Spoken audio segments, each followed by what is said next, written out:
so if I was going to do our shoulder cars or swimmer's hover, I love this frog position for stability. You then can get nice and easily your respiratory diaphragm integrated into your pelvic diaphragm. And we're going to take a second to get that quality of stability. My big thing is not locking up this mid-back going into that extension compression strategy. So to do that, you're going to take a breath in. I want to hear you.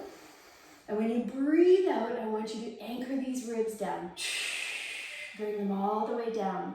Then when you go to breathe in, fill back here, kidney area, right across the back, and I just want to keep that area open. So keep breathing this way. Every breath out, anchor the ribs more. Every breath in, feel here. Don't let the ribs pop, and then we can start our mobility training.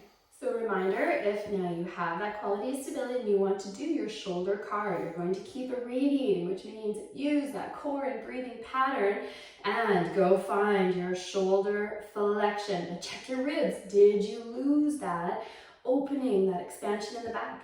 When you can't go up anymore, find your internal rotation from the shoulder. No pinching at the top, right? It should all be feeling a lengthening, opening angle stretch there. And then continue back. You're rotating, not rotating your torso, just your shoulder all the way so that then when you finish, the back of your hand is by your hip.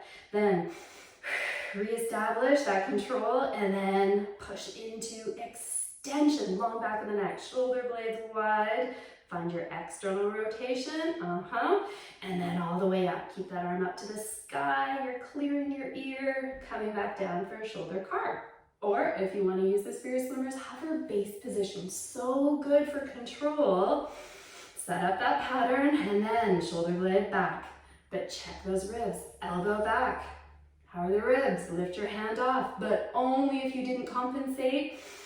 Keep breathing and filling that kidney area for me. Good. And then extending the elbow out. Go find your external rotation. Go find your high Y position. Hinge the elbow, but do not touch your head. Long back of the neck for me. And then reverse. Extend the elbow out. Find your IR. Check your ribs. Fill that back body. And all the way down to your low Y. Go 45 degrees and then hinging in. Don't touch your back. Own that for a second. Take a breath into that back body. Pull that shoulder blade back, stay tall, and relax down. And again, if you are stabilizing really nicely there, let's do a base position where you have to work harder to stabilize. So you could do sitting. So now I don't have the anchoring up above.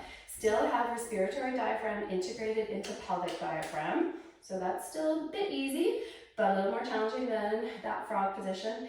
And then standing or kneeling is going to be more challenging because we now have to work really hard to keep respiratory diaphragms and pelvic diaphragm integrated. We want to make sure the movement is going to serve you. We want it to improve you, not impress you, because you get into some sexy base position with a whole bunch of compensations.